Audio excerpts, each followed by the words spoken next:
Hello friends, today I'm going to be painting this magical scene for an upcoming gallery show and chat a little bit about making time for your creativity despite having a busy schedule or low energy. So let's jump right in. I transferred my initial sketch using black charcoal transfer paper onto my watercolor paper and picked out a few watercolor brushes to use during my painting. This is my watercolor palette, and I put it together a few years ago. It's actually a reusable palette, and I just fill it up with watercolor pigment as I go. All of my watercolors in this palette are from the brand Art Creation. They have beautiful, rich pigmented colors, and I've decided to use Black India ink for all my outlines for a more cartoon stylized look. While I work on this watercolor, I wanted to dive into a topic I think many creatives struggle with, and that topic is finding the time and energy to create art when leading a busy and demanding life. It seems like most of us live a life brimming with a heavy workload and responsibilities. We juggle these daily demands, whether they be work obligations, family responsibilities, or other commitments, often leaving very little time and energy for creative pursuits. It can feel almost impossible to prioritize art amidst all of these responsibilities, especially when energy levels are low and motivation doesn't feel within reach. As somebody who has spent years working full-time while trying to pursue a creative career in art on the side, I know what a struggle it is to balance the need for creative expression with practical obligations. But this task doesn't have to be so daunting, and leading an artistic life is just within arm's reach with a few minor adjustments and strategies. Now, I'm just sharing some of the things that have worked for me over the years, but hopefully you will find a few things that will work for you too and help you to stay on your creative path.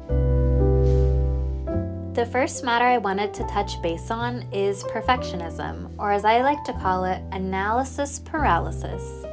I remember working full-time and sectioning off my art escapades into little segments that could fit into my busy schedule. Because my time felt very limited, and the fact that I had a deep desire to someday turn my creativity into a full-time career, the time I set aside to create felt very sacred and very serious to me. I would put a lot of pressure on myself to come up with some brilliant idea, illustration, or painting outline within the time frame that worked best for my schedule. I would spend my time brainstorming, trying to materialize some perfect concept despite my burnout, only to walk away with nothing of substance and nothing that really resonated with me. I would feel disappointed, like I had wasted my precious time that I did have. Here's what I began to realize later. By putting this immense pressure on myself to make something great every single time I walked out of the studio, I was taking away the play element of creating. This is easy to do when you're already feeling pressed for your time in life. But having this perfection-based mindset can actually contribute to your procrastination. By allowing yourself to play in this realm and avoiding being too rigid is crucial for making art because it fosters freedom and exploration. Looking back, some of my favorite works of all time evolved from simple sketches I created while letting my imagination roam. When you give yourself permission to experiment and make mistakes, you open the door to unexpected discoveries and innovations. This playful approach can lead to fresh ideas and new techniques that a strict, structured mindset might miss. It also reduces pressure and stress, making the creative process way more enjoyable and much less intimidating. Now, there are a few different time management methods I tend to use during busy periods of my life, depending on what I have going on. The first of which is breaking up my creative sessions into smaller, bite-sized pieces. The second being an opposite approach, which is going for longer creative sprints and giving myself breaks throughout the process. Another approach that tends to work for people who like to have a more organized, less spontaneous approach is time blocking. So I'm going to dive a little bit into each category and you can see what resonates most with you. When I take the approach of breaking up my creative endeavors into smaller segments, I tend to think of my work in terms of reading a book. Most books with substance will take you a little time to get through, but as you dip your toe in a little bit every day, whether it be for an hour or for 10 minutes, you slowly begin to work your way through the story until you finally get to the end. The more you chip away at something, the more momentum you begin to build to complete the story. Your little bits of spare time can feel insignificant in the moment, but once all those moments come together, you realize you are at the final page of your book, or maybe in your case, the last brushstroke of your painting. Some days you might only have 5 minutes to sketch while waiting for an appointment. The next day, an hour to paint. We do not need to bite off these huge workloads to feel accomplished in our craft. Just showing up and making the constant effort to create, even if it's small, shows your subconscious mind that you can meet the commitments you set for yourself. Every time you make the choice to create, you reaffirm your ability to follow through, reinforcing your discipline, self-confidence, and success. Even though I'm not a parent, I could see this approach working really well for someone who has family responsibilities, as you might not get large chunks of time for yourself throughout the day, but rather may have self-time in smaller segments throughout your day.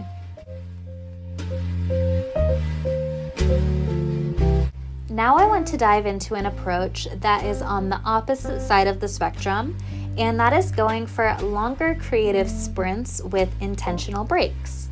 This approach does work well for me personally, and I find it easier to get inside a flow state when I'm able to work for larger chunks of time. However, this approach is really dependent on my schedule for that week and whether or not I have the energy to accommodate a long creative sprint. I feel like this method might be good for someone who works full-time, but may have a day or two off during the weekend that they can dedicate to their practice. In this method, you have highly focused and uninterrupted segments of work while giving yourself intentional breaks to refresh and reset in order to avoid burnout. I tend to lean into this method of work because I'm able to see a significant amount of progress within a day, which gives me a greater overall sense of accomplishment. Seeing bigger leaps of progress on my work helps to keep me motivated. An example of this would be to have a focused art session for an hour, spend 15 minutes to make yourself a smoothie, work again for an hour and a half, break it up with a 20-minute walk, put in another hour of work, and then spend 10 minutes stretching. Put in another chunk of work, and then finish things off with a nice little treat at the end, like some pastries or coffee. You can alter your breaks and working segments in whatever ways work best for you. Even something small can really shift your mindset and leave you feeling refreshed and rejuvenated when you get back to your craft. The third method I wanted to talk about is time blocking, which is a really useful time management practice that can keep your goals in alignment while helping you lead a balanced lifestyle. Time blocking involves scheduling specific chunks of time for particular tasks or activities throughout your day. By allocating dedicated periods for specific work, you create structured slots to handle different responsibilities or pursuits.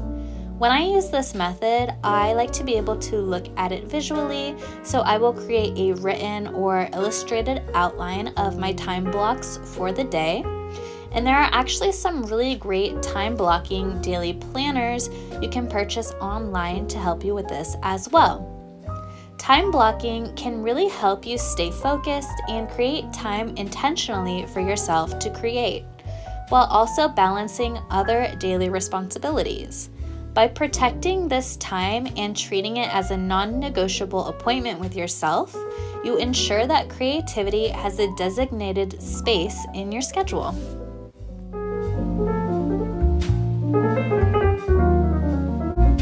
Now that we've talked about some time management methods, I wanted to talk about your work environment and how it can play a role in your motivation.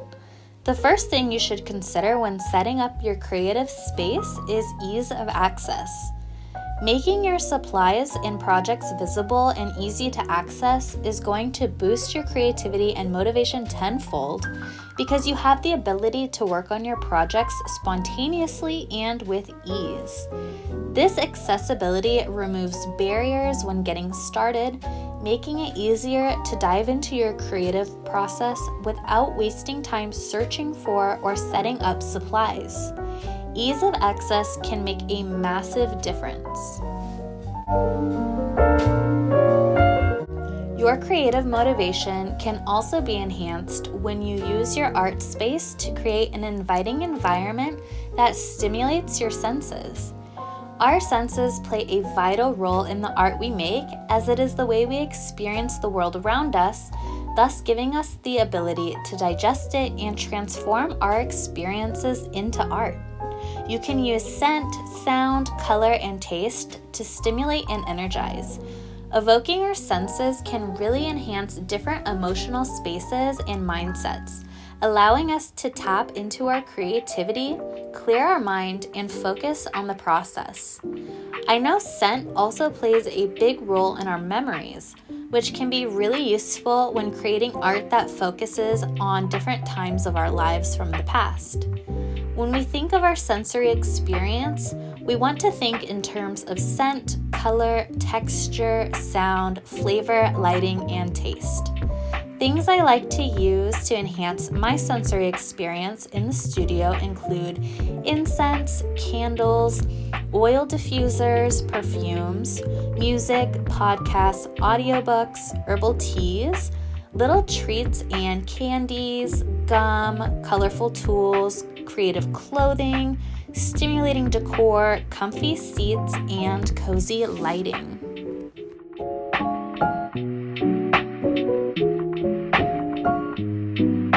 Another big topic I wanted to briefly touch on, and this might not be the most comfortable topic for some people, but it is also an essential part of protecting your time and energy, and that is boundaries, protecting your peace, relationships, and obligations.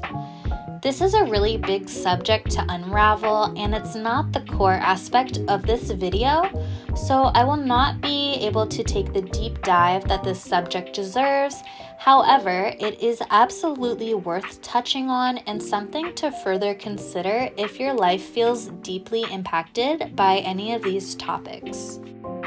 The reality of this situation is this: it's going to be difficult, if not impossible, to maintain your creative life force energy if it is being drained due to lack of boundaries, unhealthy relationships, or situations that no longer suit your lifestyle or fulfill you. Now, this could translate in a number of different ways. It could be from a toxic work environment, taking on more responsibilities and obligations that you are comfortable with due to guilt or lack of boundaries. It could be an addiction that is impacting your life, a demanding or unhealthy relationship, a negative self-image, or lifestyle choices like prioritizing partying over long-term success, and oh boy, don't I know that one. Another thing that can really impact your energy levels, especially in this day and age, is addiction to social media. This could translate into so many different circumstances and scenarios in your life. The main theme here is being that is draining your creative energy. And more so than that, it's draining your life force energy in general. Now, I'm not going to say cut out everything that presents a challenge or struggle in your life, but really start to be mindful where your energy is leaking out and whether or not certain things in your life are really serving you in the way that you deserve. In a way that helps you to accomplish your long-term goals and the type of person that you want to become. If you are struggling with any of these heavier topics on your own, I encourage you to do some online research, look around for some helpful books, or find a community support group for you that can help you gain the tools to live the lifestyle you deserve and help you to take back the energy that really belongs to you.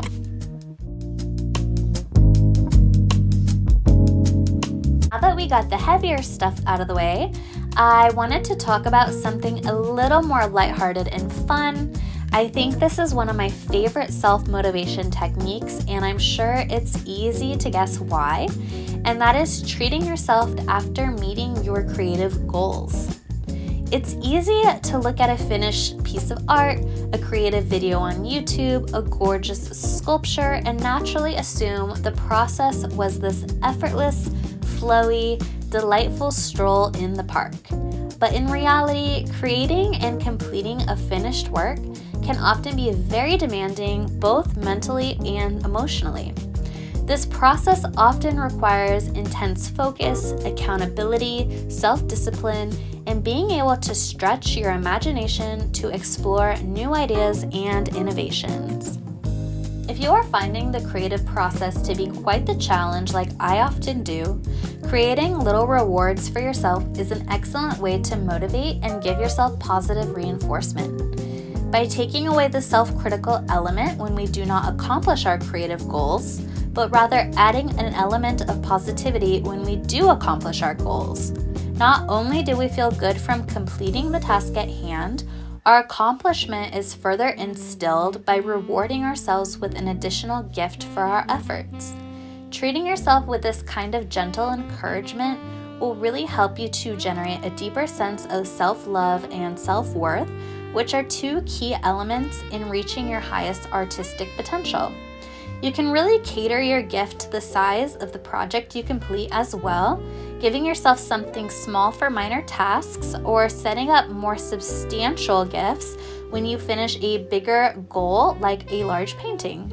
Some things I like to reward myself with include day trips and outings with friends, specialty coffee drinks and little treats, bubble baths, date nights, movie tickets, experiences like concerts or museum trips, purchasing artwork from artists that I like, thrifting, hikes with my dog, or even just time to unwind and watch a show or play a game.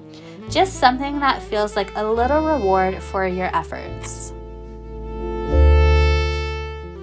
Another thing that is an essential part of staying motivated and dedicated to your craft is developing a deeper understanding of yourself, your creative habits, and why you choose to create in the first place. When you understand the why behind your need to create art, you begin to have a more developed sense of what drives you, and you are able to pursue experiences or connections that will help fuel your creative journey as an artist. For some people, it is important for their creative expression to be seen and felt by other people. I think many people who choose creativity as a career path would most likely fall into this category, give or take. For these types of people, they might be motivated and driven to their practice by scheduling gallery or coffee shop shows, signing up to attend in-person events, entering an artistic competition, or even taking on commissions from clients and developing an artist portfolio or creating a social media account that is solely dedicated to their work. Creating scheduled obligations and structured events will really help to pull up your bootstraps if you are struggling with motivation and help hold you accountable. Also, being able to connect with your community at large and share your work can also be a useful element to advance your practice and encourage you to lean in. You may find showcasing your work and having your art on display is not really for you, and you'd prefer to connect with your community in a less self-promotional way. And that is perfectly okay and valid to feel that way, and there are still lots of options in terms of connecting with your artistic community. One excellent way to do this in a way that really allows you to show up for yourself while allowing others to do the same is to host an art workshop. This doesn't even have to be a super advanced setup. You could just host a night once a week or even once a month where people bring snacks and drinks and you all set aside a couple hours to be creative together. You could also partake in any local classes to learn new skill sets and develop your craft, or collaborate with other artists to blend your artistic styles and techniques to create a shared vision. All this being said, putting yourself out there and creating milestones outside of yourself within your community at large can be a really powerful motivator for some. I know for me, this is one of the big driving factors behind my work, that sense of connection and community. However, there are some people who find their creative time to be very personal and create their most transformative work in a private setting. If this is you, you might gain everything you need through the sole process of creating, and external validation and sharing your work with others is not a motivating factor. If you feel this way about your process, there are still ways to keep yourself feeling inspired and enthused about your work. Some ways you may choose to hold yourself accountable and improve your skill set would be to take some online classes, partake in drawing prompts or challenges, commit to a daily sketch, try things outside of your comfort zone, such as speed painting, art journaling, or self-portraits, or you may create goals for yourself to complete your sketchbook by the end of the year. Even if expanding your art into the world around you isn't for you, there are still so many ways you can evolve as an artist, challenge yourself, and keep yourself focused on leading an artistic lifestyle.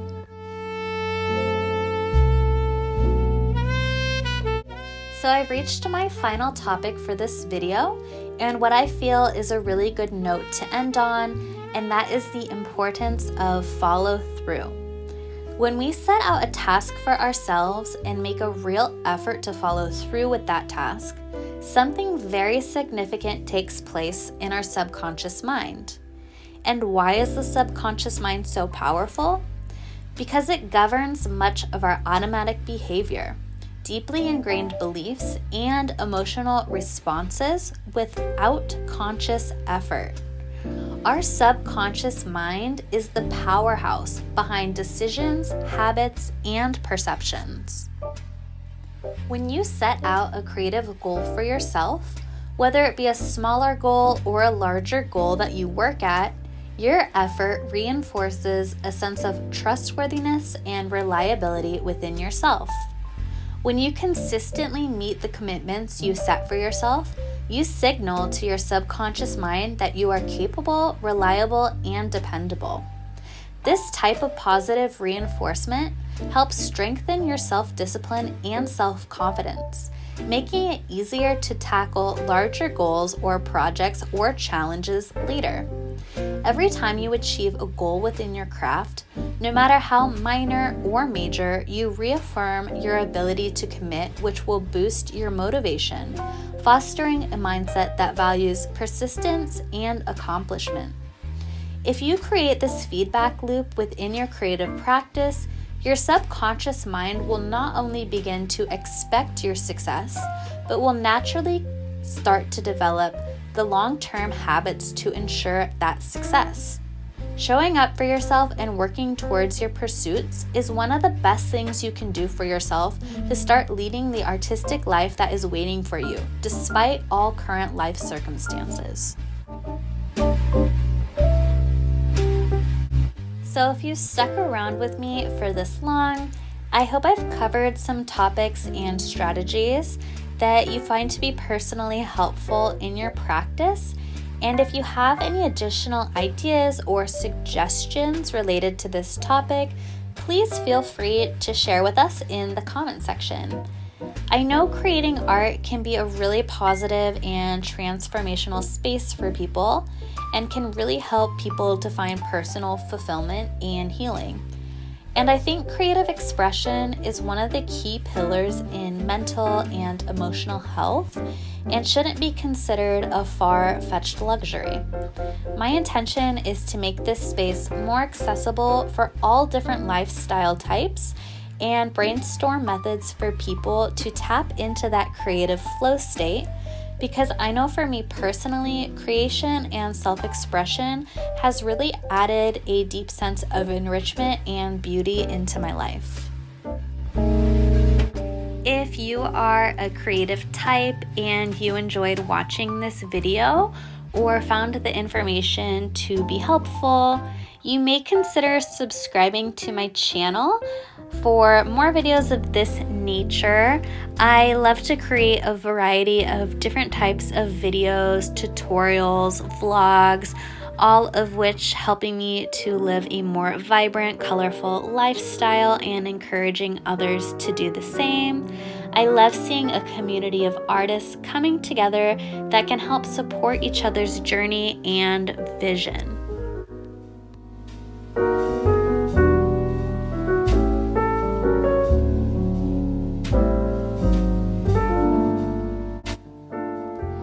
So to add the final touches to my watercolor painting, I am going in with this black color to do some final line work, fill in the eyes as well as the nose and some of the darker features on the deer.